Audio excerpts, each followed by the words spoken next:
Good afternoon, everybody. We're gonna start in just one more minute. My name is Aaron. We're gonna start in just one more minute. Thank you so much for joining us today. We start in one more minute.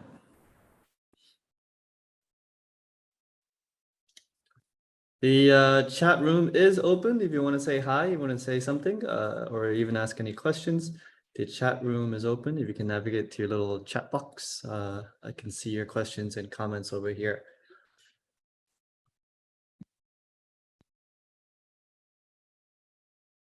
Okay, we're expecting a couple more people, but I guess we'll start off today's session. Thank you so much for joining us. Thank you so much to UNESCO Jakarta for having me. I'm Aaron from Empire Code. We're gonna be going over supporting skills for women innovators. In this segment, we're gonna talk about law and the arts and how, innovation comes from law and the arts. So before I begin, just a little bit about myself. I'm a senior trainer at Empire Code. So we kind of develop curriculum, technology, computer science related curriculum at our center. And one of the things we do there is also, we're very big into philanthropy. So I'm very big into philanthropy. So we do a lot of workshops throughout the ASEAN area with other big philanthropists. I mostly uh, grew up in Singapore, but I had my education back in the States, and also I lived in Jakarta and Maldives and a couple other places. For my studies, I did politics and government and a little philosophy minor. Okay, so that's just a bit about myself. So before we begin, I'm going to throw in a poll. What we're going to cover today in this webinar is SDGs. Why should we care? Our focus goals for the day, women in innovation, our focus sector, which is going to be the law and arts, industry innovation trends, education, and then we'll do some interactions. And then I'm going to provide some additional reading and additional training. We'll have a Q&A at the end. And of course, a survey about this webinar and a certificate of attendance. So if you're looking for the certificate of attendance, you'd have to fill up the survey at the end of the webinar. I'm going to throw out this poll. By the way, if you have any questions that is important, feel free to throw it in the chat, and our moderator will get to you in just a little bit. But yes, so let me do the poll. Our first poll over here, we have just a little poll to start the session. Answer as accurately as you can, I suppose. So you'll see a little pop-up on your screen. So try answer that.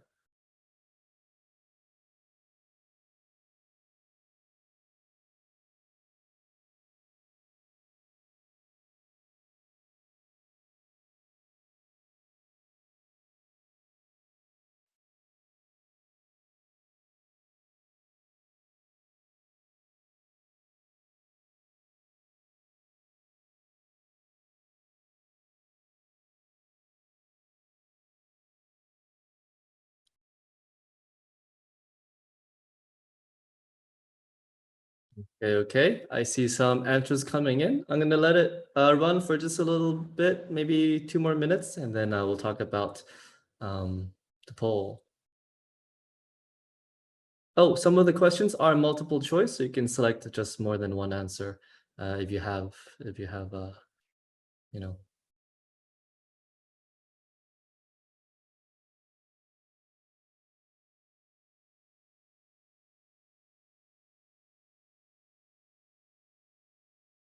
In the meantime, a Marie Joy Alingog, I do see your hand is raised. I'm going to lower it down for you just in case. If you have any questions, though, please throw it in the chat. Thank you very much.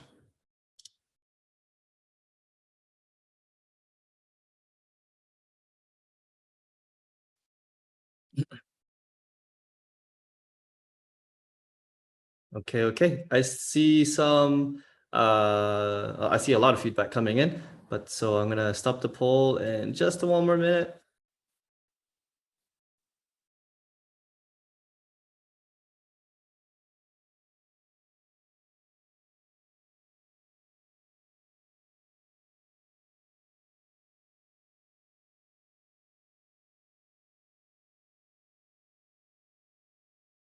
Okay, excellent. I'm going to end the poll over here, and then I can share the results. So, what do you expect from this training? We're going to go through a lot of different topics today, but one of the key things I do want to highlight is the SDGs. Thankfully, almost everybody answered correctly. This person over here answered incorrectly. It's okay. Sustainable Development Goals. So this is one of the key things that we're going to talk about today and how it affects different industries and how it affects different areas of our lives. But the Sustainable Development Goals, okay? Um, well, actually, so we don't know this yet. We're going to talk about how many years it's going to take us, but we just want to just see what people are guessing. And what do you think are efficient methods to promote women in education? So, of course, the answer would be all of the above, but these are some of the examples that we want to list. I do see that some people are having issues finding this e-learning, accessing this e-learning platform. I think our moderator is working on it, so give him just a little bit of time. Okay. So, introduction to SDGs. What are SDGs? So I think most of us did answer correctly. So it is these goals to transform our world. So there are 17 established SDGs. The Sustainable Development Goals are a call for action by all countries, poor, rich, middle income, to promote prosperity while protecting the planet. So we recognize that ending poverty and some of these issues must go hand in hand with strategies that build economic growth and address a range of social needs, including education, health, social protection, job opportunities, while tackling climate change and environment protection. So more than ever, these goals are to provide a critical framework for the COVID-19 recovery. So over here on the slides, you can take a look at the 17 SDGs. So these are all the goals that we're trying to accomplish, just to name a couple. No poverty, zero hunger, these are long-term goals, but hopefully we can find a sustainable way of, reaching these goals. But for today, we're going to mainly focus on just a couple of them. These are all important, but for this webinar, we're just going to talk about, I think, 4 of them in particular. So why does it matter? Well, they unlock and empower human, economic, and societal changes. More people around the world are living better lives compared to just a decade ago. More people have access to better healthcare, decent work, and education than ever before. But of course, inequalities and climate change are threatening to undo these changes, undo these gains. Investment in inclusive and sustainable economies can unleash significant opportunities for shared prosperity. And the political, technological, and financial solutions are within reach. So yeah, our lives today is perhaps better than a decade ago, but that doesn't mean we need to stop and not pay attention to people that are in need, who do not have access to better healthcare, education, and better work. Inequalities and climate changes are still an ongoing factor that is diminishing our prosperity for everybody, our shared prosperity. Okay. So the 4 goals that we're going to talk about today, if you were to refer back 2 slides ago, you can see all 17 of them. But goal number 4 is just one of these important ones. Education. Education enables upward social economic mobility and is the key to escape poverty. Over the past decade, major progress was made towards increasing access to education and school enrollments rates at all levels, particularly for girls. Nevertheless, about 260 million children were still out of school in 2018, nearly 1/5 of the global population in that age group. So we have, 1/5 of the people that are supposed to go to school, not in school. And more than half children and adolescents worldwide are not meeting the minimum proficiency standards in reading and mathematics. So in each of these slides, we're going to go through some definitions. Just so we can understand a base level of what we're talking about. Social mobility, the movement of individuals, families, households, or other categories of people within or between social strata in a society. It is a change in social status relative to one's current social location within a given society. So social mobility. Proficiency, of course, is your skill and experience for doing something. So how proficient you are, right? How much skills and experience you have, in doing task. Okay, the next focus for today is gender equality, of course. Gender equality is achieved when women, men, girls, and boys have equal rights, conditions, and opportunities, and the power to shape their own lives and contribute to development of society. You know, it's a shame if people, you know, women, boys, girls, do not have access to this, do not have proper access to education. We're kind of missing out on that workforce, right? So if half the people don't work because they're discriminated against, then we have half the people not working and contributing to a society that we can, you know, maximize our potential. Empowering women and promoting gender equality is crucial to accelerating sustainable development. Ending all forms of discrimination against women and girls is not only a basic human right, but it's also a multiplier effect across all other development areas.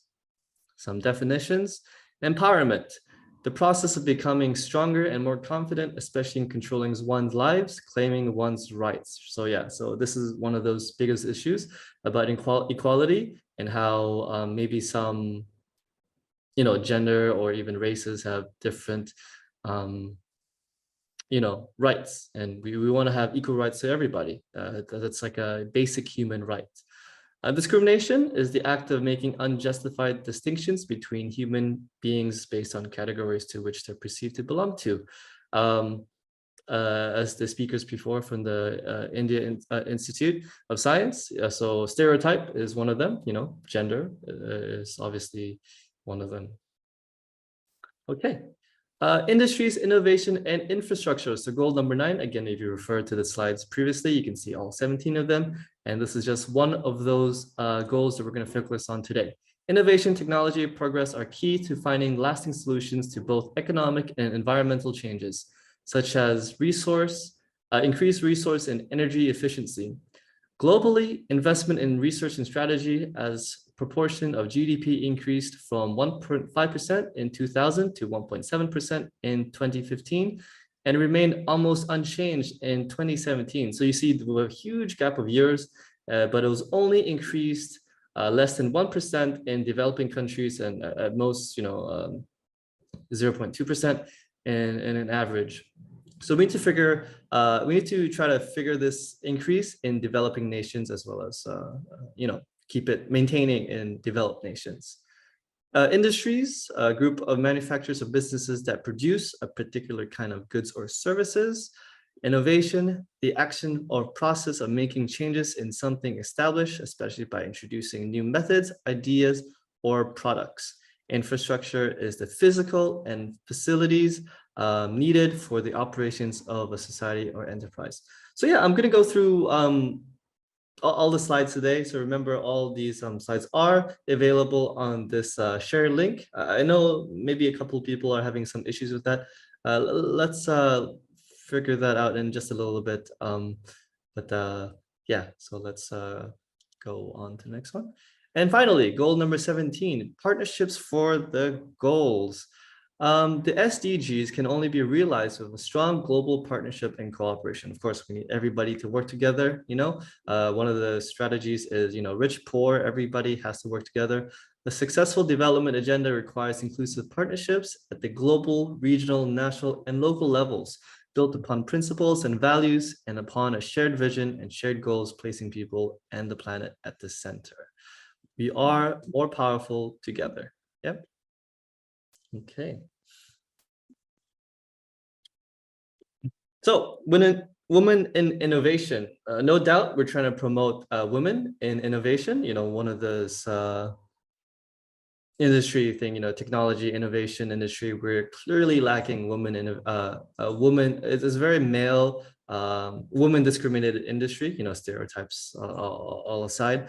So let's talk about women in innovation and UNESCO's commitment. So these are kind of the things that UNESCO in the more current years, up to 5 years, that is trying to aim for. So what UNESCO is committed to technology and innovation for gender equality. So these are some prompts that UNESCO is going to work on. Number 1, increase access for girls and women to digital skills and competencies. STI, and STEM education opportunities, including engineering, computer science, informatics, to ensure gender equality in emerging STI fields such as nanotechnology, engineering, for the SDG and artificial intelligence. So no doubt we want to promote women, as we heard from the speakers previously, in these fields, because there's clearly a lack of them. So I mean, ultimately, we want to encourage all of us here to enter these fields. So provide access to STEM education to at least 2,000 girls a year in Africa through hands-on microscience. Enable at least 2,000 women physicists a year globally under a program, Physicists Without Borders, to take leadership roles among relevant university research programs. So in case you guys don't know, Physicists Without Borders is actually an initiative that is, is trying to promote scientists or even mathematicians or even teachers, as like Teachers Without Borders. It's just like a program to promote, physics or like teaching across the world. Advance the science careers of women, young women scientists, and give visibility to scientific work in all related fields of technology and innovations through his partnerships with L'Oreal, UNESCO, Women in Science Program, and the Organization for Women Scientists in Developing Countries. Support member states to review their national STEM education systems from a gender perspective. Develop, monitor, and evaluate gender transformative STI policies and systems, particularly in Africa. So it's just, fighting the inequality and lack of access in some regions, support member states to close the digital gender divide, promote universal digital literacy, and ethical use of AI that is free of gender bias and stereotypes through the implementation of global recommendation on the ethics of AI. So yeah, using AI, there could be a lot of controversies. We're trying to minimize that. And also just to promote, digital literacy, even as Empire Code, we do a lot of these philanthropy work regarding digital literacy is one of those most important things. We believe that tech is the future, no doubt, of course. We just want to make sure that everyone is equipped in terms of, physical and, the skills that they need to work in like a technology run world that no doubt will come. Everything is done by computers. How do we upscale people to understand computers, even use programs that we use daily to, secure jobs and propel everyone to the future, essentially. UNESCO would be investing 21 million USD into a lot of these mentioned above of all of this. Okay. So we're gonna have a quick video from this Dr. Ellen Ochoa. She is in NASA.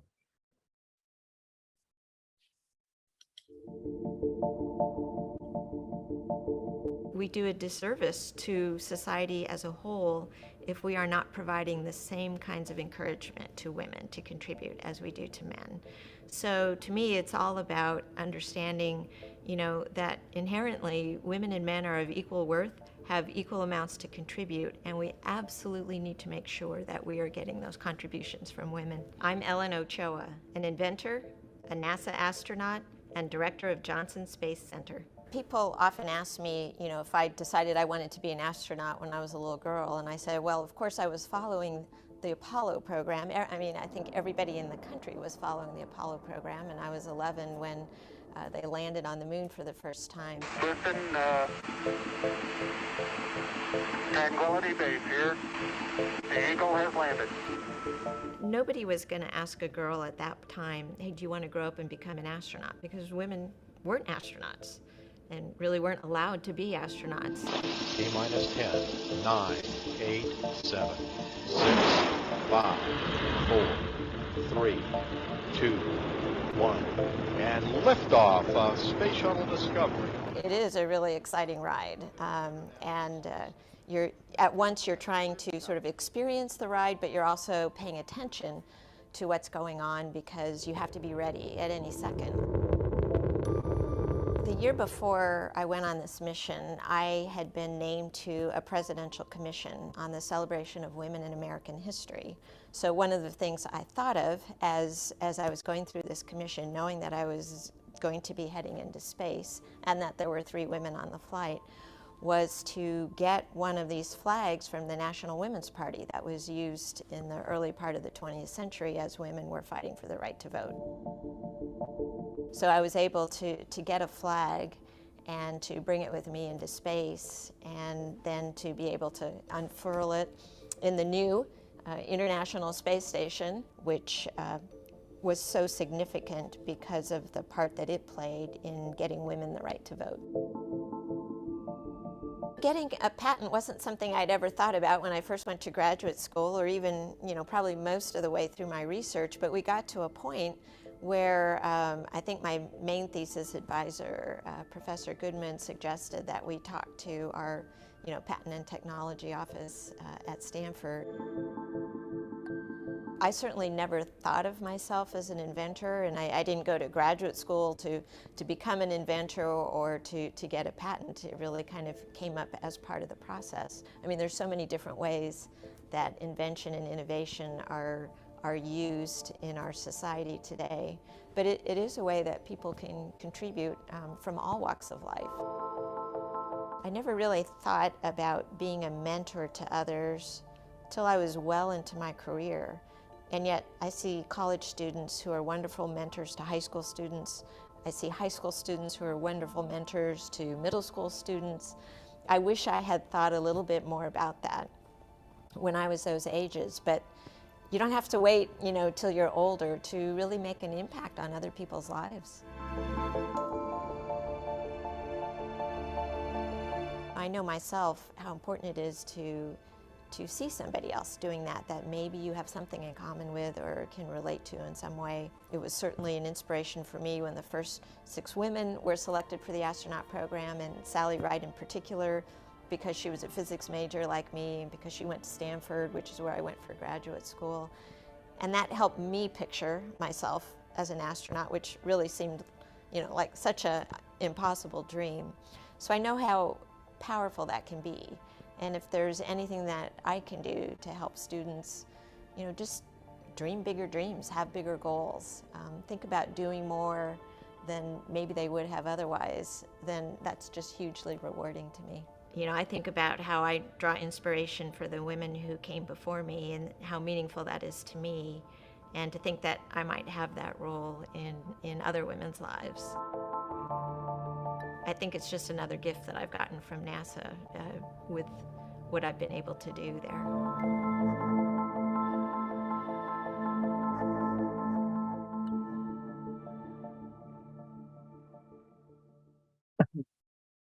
All right, yeah. So I think one of the things I take away from this video is, people are looking for an inspiration, a role model to become something. For example, like if no one was no one was a woman president in, for example, the United States, it's very hard to imagine yourself as becoming the first woman's president of the United States.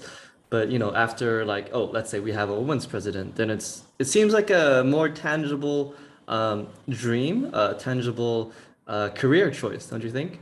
This is just an example. This is just the takeaway I got from this video. Mary, if you have a question, we feel free to drop it in the chat. Okay, next. What is this? So the focus sector for this this webinar is, of course, the law and the arts. The law is a competitive and respected industry known for being intellectually challenging and offering high salaries. The law covers all aspects of society, from buying a house and writing a will to environment policies and business mergers. So, law, it's not just a courtroom thing. It's outside the courtroom to release to your, merging businesses. There's so many things that covers all aspects of day-to-day life. But also, more importantly, we'll get to that in a second. Lawyers advise clients on aspects of all laws, present cases in court proceedings and hearings. Solicitors and barristers are both types of lawyers, but with completely different qualifications. As a solicitor, Much time is spent researching case studies, writing legal strategies, and staying up to date with the law. So why is the law considered an art? From Roman times, to 1900s, law was defined as this Latin phrase, the art of the good and the equal, whilst the Renaissance law is defined as true philosophy. So was the queen of liberal arts. Law possesses creative power and imagination, as does arts, and therefore also closely linked to the notion of artifice. So why is law important these days? Well, as technology advances, there's a lot of things, a lot of like uncovered territory of law that is yet to come. For example, we have images, NFTs, Bitcoins. We'll talk about all of this in just a little bit. But with so many like gray areas, even like Facebook and privacy laws, these are things that are not, I mean, now probably more established, but maybe 10 years ago, not at all established. You know what I mean? So these are the things that in this industry, as technology advances, there's areas, job opportunities, excuse me, to to catch up to. Other subjects within arts and social science, which is this BA, Bachelor of Arts, deal with ideas around identity and what it means to be human. There's a lot of philosophy in here. There's a lot of history, languages, media, communications, arts, performing, a lot of, it covers a lot of areas, essentially. But yes, what or how can one be innovative in this sector? Give me 1 second. I'll stop sharing this quiz because we have a quiz later. Okay, so like I talked about how technology is improving and we have a lot of like gray areas. Let's talk about the innovators first. So we have Daniel Ek, who's a Swedish computer programmer and entrepreneur. He created Spotify, which digitalized music legally. Okay. John Oringer, American programmer, photographer, and entrepreneur, best known for Shutterstock. So Shutterstock is, the website where people can upload and share images, and you can buy images legally, I suppose, on this website called Shutterstock. A lot of like places use like stock images. Stock images is, Shutterstock is one example of a place where you can get stock images. Yeah. Reed Hastings, computer scientist, mathematics teacher, and entrepreneur. Netflix, of course. Yeah, Netflix. So yeah, lots of areas where law and arts interact with technology. So I'm not going to read through everything over here, but we have a lot of job options, and not to mention all the things that are potentially not even covered yet. As we, Bitcoin becomes a thing, then we need law for Bitcoins. If NFTs become a bigger thing, we need laws for NFTs. All these areas, you have to look out for. So what kind of job options we have as in law? We have, bankruptcy lawyer, contracts lawyer, corporate lawyer, and so on.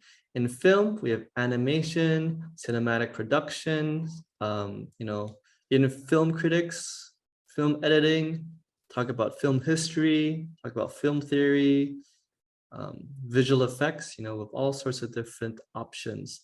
In music, we have choreographer, dance moves and all that, musician, teachers, sound designer, sound engineer, technicians, all these job options.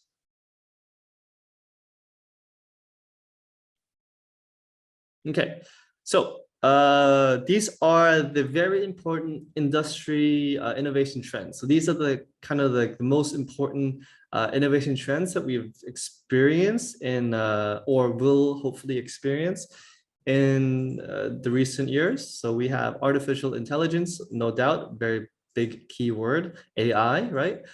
Big data, blockchain, cloud computing, Internet of Things, robotic process automation. So in this segment, this is just a heads up on some of the keywords. If you are not too familiar with all these keywords, this is where I'm going to brief you, show you some videos, show you some links to really understand all these important keywords that is going to be tremendously important in any career that you take, or hopefully in technology, and those will apply.